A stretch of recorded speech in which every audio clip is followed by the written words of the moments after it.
second graders. We've been learning a lot about what happened when the Europeans came to the Americas. Let's review. In 1492, Columbus arrived in the Americas. He took many natives captive and he brought them back to Europe as slaves. He also told other Europeans to come to the Americas. Later, in 1524, Verrazano sailed into the New York harbor and explored the East Coast. While there, he kidnapped a young native boy.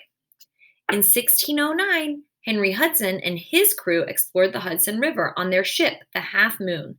They traded with native people, and one of his crew members attacked an indigenous village. Later, part of his crew were killed by native people who were seeking revenge. And then in 1626, Peter Minuit bought Manhattan from the Canarsie Indians, who we learned did not even live in Manhattan. So let's see what happened next.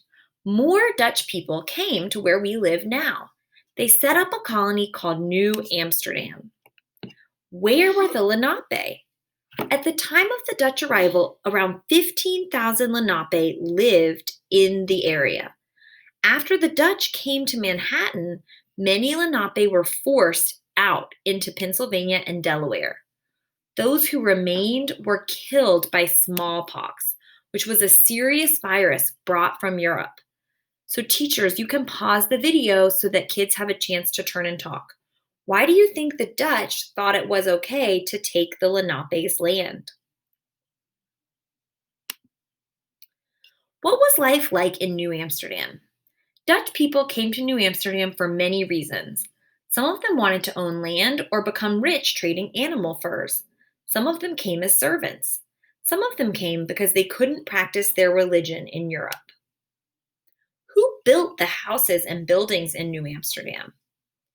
African people from places like Angola were kidnapped and brought on slave ships as enslaved people to build houses and grow food in New Amsterdam.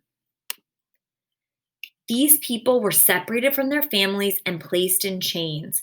They were forced onto ships where many of them died, and they were brought to New Amsterdam and other colonies to work.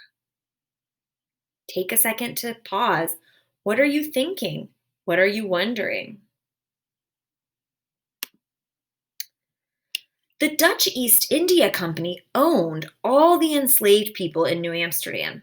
They were not owned by individual families.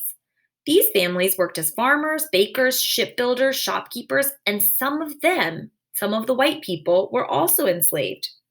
The Dutch also allowed some enslaved people to become half-free. This is Dorothy Creole. She was brought to New Amsterdam from Africa in 1627, and she became half-free in 1644. This meant that her children would still be enslaved, and she had to continue working for free, but she was allowed to own her own home. So what do you think? Should the Dutch have created New Amsterdam? This eventually led to New York City, where we live today. But we know a lot of people were hurt in the process, like African people who were enslaved and native people who got diseases and were forced off their land. So what do you think? Why or why not? We can't wait to hear your ideas, second graders.